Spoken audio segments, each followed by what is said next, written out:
నమస్తే, welcome to Andhraprabha. ఓడిన చోటే గెలవాలని భావిస్తోంది కారు పార్టీ.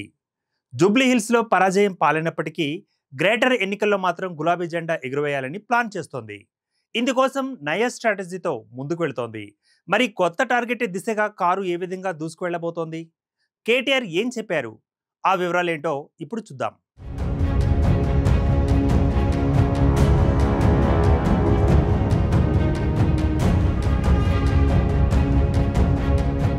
ఇటీవల జరిగిన జూబ్లీహిల్స్ ఉప ఎన్నికలో బీఆర్ఎస్ ఘోర పరాభవానికి గురైంది. ఘన విజయం సాధిస్తామని ఆ పార్టీ వర్కింగ్ ప్రెసిడెంట్ ఎంతో నమ్మకంగా చెప్పారు. పార్టీ అధినేత కేసీఆర్ రంగంలోకి దిగకపోయినప్పటికీ, తండ్రి మరణంతో హరీష్ రావు అందుబాటులో లేకపోయినప్పటికీ ప్రచార బాధ్యతలను తన భుజంపైనే వేసుకున్నారు కేటీఆర్. చివరి వరకు ఒక్కడే సర్వశక్తులు ఒడ్డి పోరాటం చేశారు. కానీ ఫలితం దక్కలేదు. గులాబీ పార్టీ సానుభూతి అస్త్రం ఏమాత్రం పనిచేయలేదు. ఓటమి నేపథ్యంలో కలత చెందిన కేటీఆర్ అందులో నుంచి తేరుకున్నారు.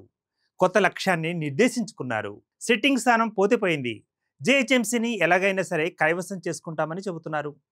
అదే బీఆర్ఎస్ నెక్స్ట్ టార్గెట్ అని స్పష్టం చేశారు. జూబ్లీహిల్స్ అసెంబ్లీ నియోజకవర్గ ఉప ఎన్నిక ఫలితాలు, బీఆర్ఎస్ పార్టీ బలోపేతంపై ఆయన కీలక సమీక్షా సమావేశం నిర్వహించారు.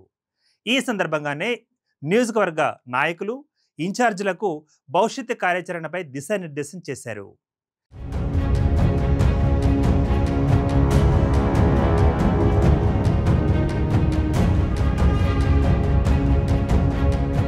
పార్టీ బలోపేతంతో పాటు కార్యకర్తల కోసం చేపట్టాల్సిన కార్యక్రమాలకు సంబంధించిన పలు సూచనలను చేశారు.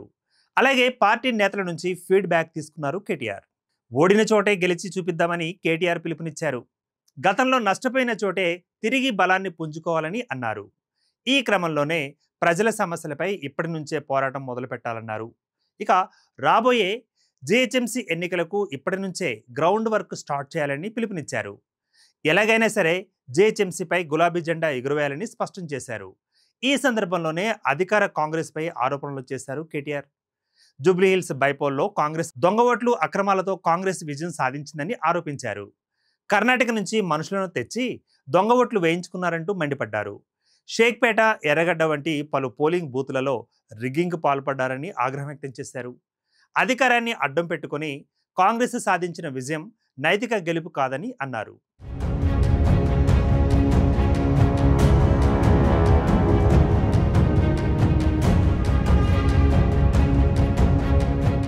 ఈ క్రమంలోనే రానున్న స్థానిక సంస్థల ఎన్నికలే టార్గెట్గా పెట్టుకుని ప్రతి ఒక్కరూ పనిచేయాలని కేటీఆర్ దిశానిర్దేశం చేశారు.